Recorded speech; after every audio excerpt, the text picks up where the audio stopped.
Existe um mundo que quer nos parar, sistemas falidos, homens do mal. Mas a fé e a esperança vão se encontrar. O mundo melhor iremos buscar.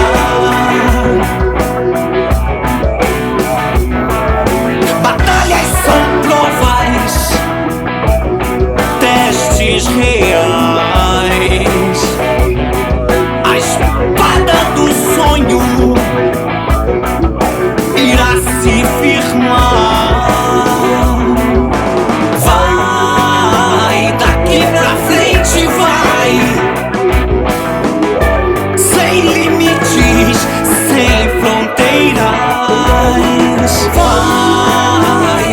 pra frente vai.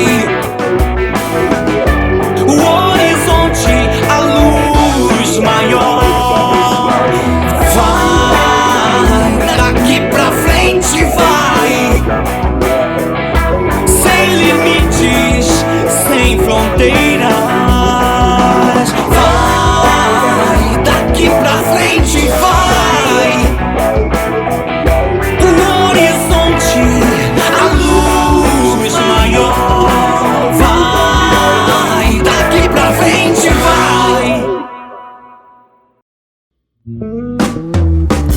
Olá, chegamos aqui ao 5º capítulo do vídeo documentário Daqui pra Frente, Baixada Fluminense. E dessa vez nós vamos falar sobre o inchaço populacional, o crescimento populacional na Baixada entre 1945 a 1950 e também a falta de planejamento e o descaso das autoridades que pontuam o início de vários problemas que vivemos hoje.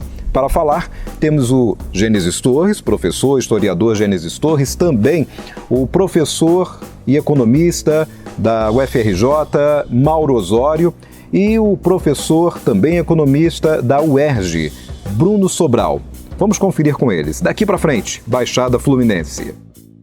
Essa propaganda subliminar do governo federal de que há emprego agora nos grandes centros urbanos, inclusive incentivado pela a lei da consolidação das leis trabalhistas, né, que passou a reger horário de trabalho, tempo de trabalho, salário mínimo, essas coisas todas, e alguns incentivos até para que as pessoas viessem para as grandes cidades. Mas não ofereceu, em contrapartida do governo federal, condições dessas pessoas morarem. Então você imagina milhares de pessoas desembarcando no Campo São Cristóvão, naqueles caminhões pau de arara, desembarcando em Caxias, desembarcando em outra cidade da Baixada, no Rio de Janeiro, em São Paulo, e promovendo um crescimento urbano. Lógico que outras cidades capitais, como São Paulo, Belo Horizonte, não viviam o problema de saneamento que vivia a Baixada. A Baixada Fluminense ainda tinha um problema, que na verdade você tinha duas unidades federativas, você tinha o antigo estado do Rio e tinha a cidade do Rio de Janeiro, então toda a receita que era arrecadada na cidade do Rio de Janeiro ficava na própria cidade do Rio de Janeiro e depois na Guanabara até 1974. O fato de você também ter duas unidades federativas, com toda a riqueza gerando na Guanabara, ficando só nela, também foi um dos problemas de deterioração da periferia metropolitana. Então essa região já é uma região que nasce sem planejamento, sem zoneamento urbano, num estado que era um estado pobre e, enfim, alimentando a cidade do Rio de Janeiro com trabalhadores. Vocês terem uma ideia, um dos problemas da água aqui da Baixada Fluminense é exatamente pelo fato de que quem fez a obra do Guandu foi o governo da Guanabara.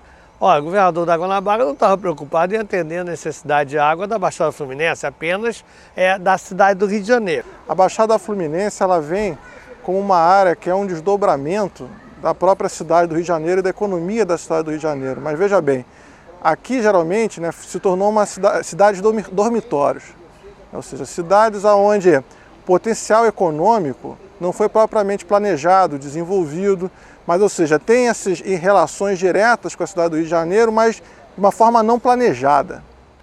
Então a Baixada foi ocupada num processo onde não se preparou loteamentos devidos, quer dizer, tratados, com ruas urbanizadas, com manilhamento, com infraestrutura urbana, não só de tráfego, né, de mobilidade urbana, mas com saúde, com educação, com tudo que um morador da grande cidade precisa para viver decentemente. O grande problema, na realidade, naquele momento, do grande boom e de inchaço da Baixada, que foi a partir de 1945, 50, a população cresce assustadoramente nessas regiões, não com crescimento vegetativo, mas com população migrante que vem de fora para cá. E não veio só do Nordeste e do Brasil através das migrações internas, mas vieram também através das migrações externas. A nossa região ela tem uma história de pensar Brasil e mundo, não pensar região. Enquanto a capital estava aqui, o fato de ser capital federal na região metropolitana, a capital federal está na região metropolitana e ia gerando dinamismo. Quando muda a capital, além de não ter mais a capital, nós não tínhamos capacidade de reflexão. Por último, o golpe militar de 64 gerou muitas cassações, aqui mais do que em qualquer outro lugar, e uma decadência das lideranças políticas. Então, a gente passou a viver, a partir dos anos 60, um ciclo vicioso extremamente complicado, onde quem mais sofreu, inegavelmente, foi a periferia metropolitana. Agora, essa região tem muita gente capacitada, muitos trabalham no Rio de Janeiro. Olha, se tiver mais oportunidade na Baixada, eles vão vir para cá. É uma região que tem uma beleza natural extraordinária, Serra do Mendanha, enfim, aqui o Tinguá, né? Então também podemos explorar essas possibilidades de meio ambiente. Tem muita cultura, tem muito folclore, tem que também estimular a cultura, porque cultura, enfim, as pessoas vão ter mais norte, mais rumo na vida, melhora a autoestima. Ok, pessoal, tivemos então mais um capítulo, não é? Foi o 5º. E eu aguardo vocês no próximo, onde estaremos falando sobre a cultura na Baixada Fluminense, os aspectos culturais e a importância de se investir neste segmento. Daqui para frente, Baixada Fluminense. Vídeo documentário. Daqui pra frente, Baixada Fluminense.